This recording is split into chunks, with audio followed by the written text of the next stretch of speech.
మంత్రివర్గ విస్తరణలో తనకు స్థానం దక్కకపోవడంతో అసంతృప్తికి గురైన బోధన్ ఎమ్మెల్యే సుదర్శన్ రెడ్డి ఎమ్మెల్యే పదవికి రాజీనామా చేస్తున్నట్లు ప్రచారం జరిగింది.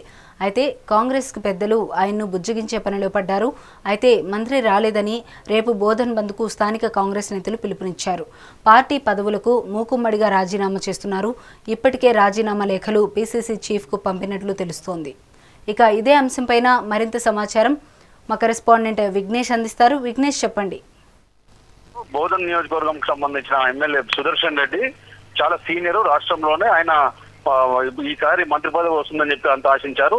దీంతో ఈసారి రాకపోవడంతో ఒక్కసారిగా కేటర్ అంతా కూడా కంగుతున్నది.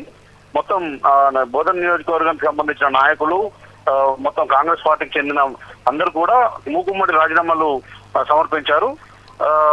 హైదరాబాద్కి వెళ్ళి మహేష్ కుమార్ గౌడ్, టీపీసీసీ మహేష్ కుమార్ గౌడ్ ఆధ్వర్యంలో ఆయనను కలిసి మహేష్ కుమార్ గౌడ్ కలిసి మొత్తం నాయకులంతా కూడా మూకుమ్మడి రాజీనామాలు సమర్పించారు. అందులో పేర్కొన్నారు ఖచ్చితంగా తమ నేతకు సుదర్శన్ రెడ్డికి మంత్రి పదవి ఇవ్వనందుకు నిరసనగా తాము రాజీనామా చేస్తున్నట్లు ప్రకటించారు. రానున్న రోజుల్లో అయినా ఖచ్చితంగా మంత్రి పదవి ఇవ్వాలని చెప్పి ఆ లేఖలో డిమాండ్ చేశారు. అంతవరకు కూడా మేము ఈ కాంగ్రెస్ పార్టీకి సంబంధించిన క్రియాశీల సభ్యత్వాలకు పదవులకు రాజీనామా చేస్తున్నట్లు కూడా ప్రకటించారు. ఇదంతా ఒక అల్టిమేటం గా చూసుకోవచ్చు. సుదర్శన్ రెడ్డికి మంత్రి పదవి వస్తుందని చెప్పి ఖచ్చితంగా ఆశించారు అందరూ కూడా.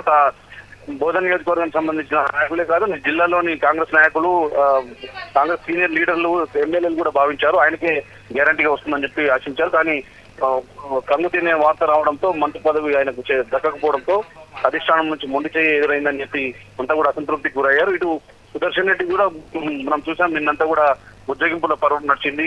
మీనాక్షి నటరాజన్ కావచ్చు, మహేష్ కుమార్ గౌడ్, పొన్నం ప్రభాకర్ లాంటి అందరూ కూడా ఆయనను బుజ్జగించే ప్రయత్నం చేశారు. రానున్న రోజుల్లో న్యాయం చేస్తామని కూడా హామీ ఇచ్చినట్లు తెలుస్తుంది.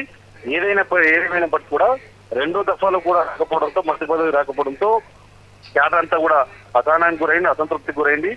తామంతా కూడా రాజీనామా చేస్తున్నట్టు ప్రకటించారు. రేపు 10వ తేదీన కూడా బోధన్ బంద్కు పిలుపునిచ్చారు. ఈ విషయం కూడా తెలిసి అధిష్టానం మహేష్ కుమార్, టీపీసీసీ చీఫ్ మహేష్ కుమార్ గౌడ్ నేపథ్యంలో కేటర్ కు మాట్లాడారు. అలాగే సుదర్శన్ రెడ్డికి చర్చించినట్టు తెలుస్తుంది. ఈ నేపథ్యంలో అనివార్య కారణాల వల్ల మళ్ళీ ఈ బంద్ను వాయిదా వేసుకుంటున్నట్లు కూడా అదే కేటర్ మళ్ళీ ప్రకటించింది. మళ్ళీ 2 రోజుల్లో ఈ యాక్షన్ కు దిగుతామని కూడా వాళ్ళు చెప్తున్న పరిస్థితి కనిపిస్తుంది.